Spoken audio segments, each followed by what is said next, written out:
నల్గొండ జిల్లా మిర్యాలగూడ పట్టణంలోని ప్రకాశ్ నగర్ ప్రాథమిక ఆరోగ్య కేంద్రం ఆశా వర్కర్లు ఆందోళనకు దిగారు.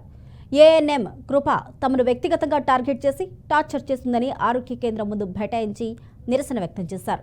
ఇప్పటికే టార్గెట్ల పేరిట ఇచ్చిన పని భారంతో తీవ్ర ఒత్తిడికి గురవుతున్నామని, దీనికి తోడు ఏఎన్ఎం కృప వేధింపులతో మరింత మానసిక ఒత్తిడికి గురవుతున్నామని ఆవేదన వ్యక్తం చేశారు.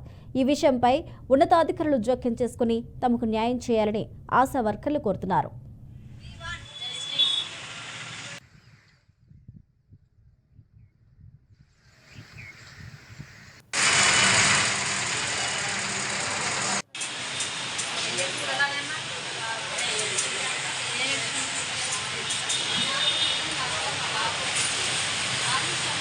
చెప్పండి.